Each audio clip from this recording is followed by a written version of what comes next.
geopolitical analyst Parag Khanna. He's the founder and CEO of Alpha Geo, an analytics platform, and the author of several books, including The Future is Asian. Welcome to you. Thank you for joining us.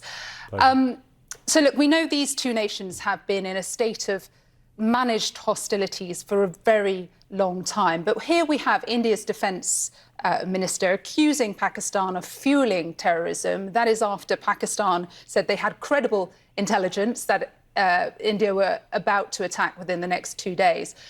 What is your view of this moment right now and what we're likely to see from India if they do move to retaliate? Well, needless to say, India's language towards Pakistan and its characterization of Pakistan as a state sponsor of terrorism, as a rogue state, is actually nothing new, of course. Now, the question is, how do we compare this moment to the last instance where there was, in that case in 2019, a preemptive strike against Pakistani targets in the case where they were really trying to attack terrorist camps inside Pakistan-occupied Kashmir and other parts of Pakistan. And is this going to be similar or different? Now, in this case, the term you rightly use is retaliation, because, of course, this is in response to this brazen terrorist attack that was just conducted on a tourist site inside India. So what form that retaliation is going to take is unknown. Obviously, it's, you might say, overdue in that it didn't happen today, depending on what time zone you're in, based upon the Pakistan Information Secretary's statements. If it's anything like 2019, it would be limited set of missile strikes, attacks against specific camps.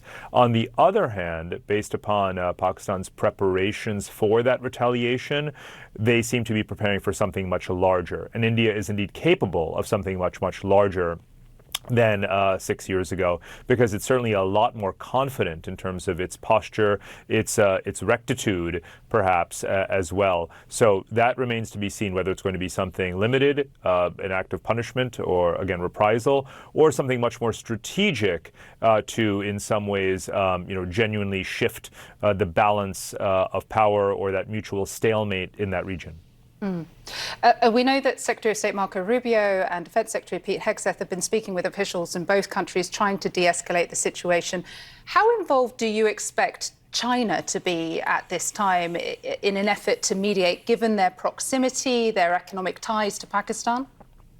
Right. So that makes it very difficult for China to mediate. It has obviously very active border disputes with India and is very much seen as a sponsor of Pakistan. And so it's not an impartial mediator. At the same time, what the common interest actually that both India and China do have is that Pakistan focus its security apparatus not on its border disputes and conflict with India, but rather on its own internal security. And in fact, one of the priorities in Sino-Pakistani relations over the past decade or more has been the China-Pakistan Economic Corridor. And China has urged Pakistan to divert or refocus its military resources to protect internally those infrastructure assets, those transport, energy, communications, and utility projects against the domestic unrest and restive populations, such as the Baluchis in Pakistan, who have been, of course, conducting an uprising for decades, and it's actually really sort of accelerated or crescendoed in recent time. So what China and India actually have in common here is that Pakistan focus within on its own internal stability, which is very much in China's economic interest. Well, we will, of course, keep a close eye to see what developments may come in the days ahead, if not sooner. Parag Khanna, we appreciate your thoughts for now. Thank you.